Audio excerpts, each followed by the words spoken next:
5 seconds to go.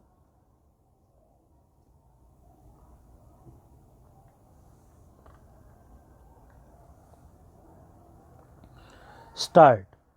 Government will continue its effort to bring about a consensus among trade unions on the critical problems of uninterrupted production, increase in productivity, wages, and participation in management.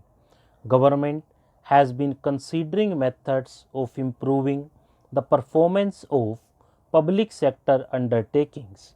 Some of these need to be restructured as holding companies so as to combine entrepreneurial vigor with effective public accountability. The Steel Authority of India Limited has been set up to reorganize the steel industry on these new lines. Further improvements in management practices and general administrative procedures are under examination. The approach to the 11th 5-year plan has been approved by the National Development Council. The approach indicates the effort necessary to attain the twin objective of self-reliance and the removal of poverty within a reasonable period.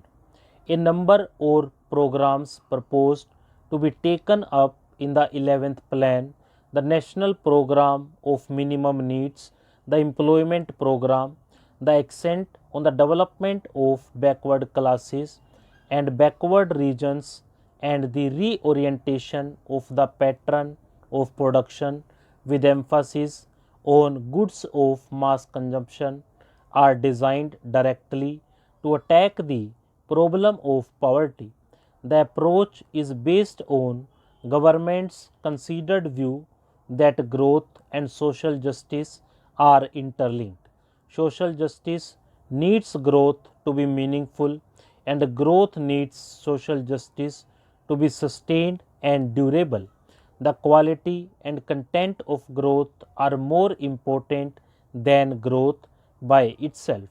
The new directions given to the 11th plan and the magnitude of its targets call for major efforts on the part of all sections of our people.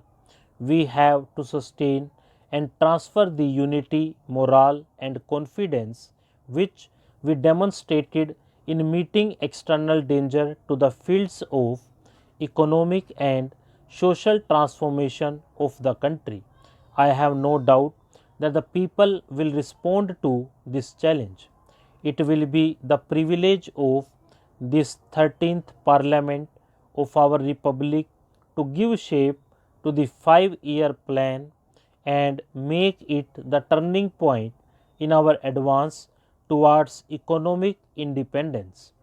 A number of programs intended for the benefit of rural masses have been in operation for the last 2 to 3 years. The Small and Marginal Farmers Program, the Program for Rural Employment, Drought Prone Areas Program, provision of house sites to landless labor in rural areas, and the Nutrition Program, a special program to provide employment opportunities for 500,000 educated persons has been formulated. Realizing the significance of education both for social transformation and economic growth, government has decided to take steps in concern with state government for programs of educational reconstruction and development in the 11th 5-year plan, a science and technology plan which will form an integral part of the economic plan is being prepared. This will help us to harness science and technology in a more purposive way for self-reliance and economic growth. At the same time, we must take measures to preserve the quality of the natural environment. a new Department of Space and a Space Commission have been constituted to utilize fully the benefits that can accrue to the country as a result of the peaceful uses of outer space. Government has been deeply concerned at the recent development in Andhra Pradesh. The problem in that state has a long history.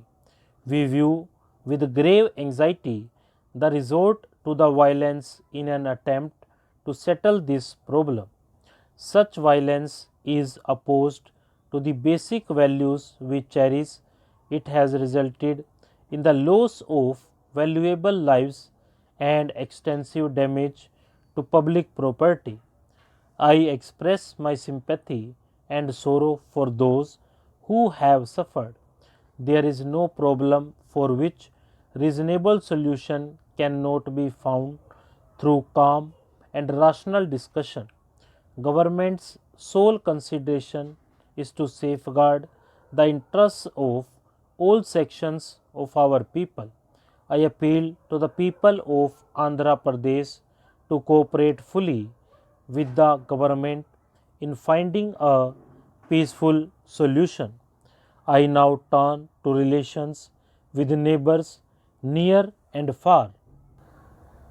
We have desired the establishment of mutually beneficial and friendly relations with Pakistan.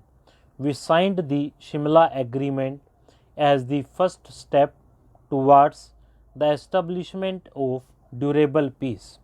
The agreement lays emphasis on bilateralism for the solution of differences by peaceful means and excludes outside agencies and third party involvement.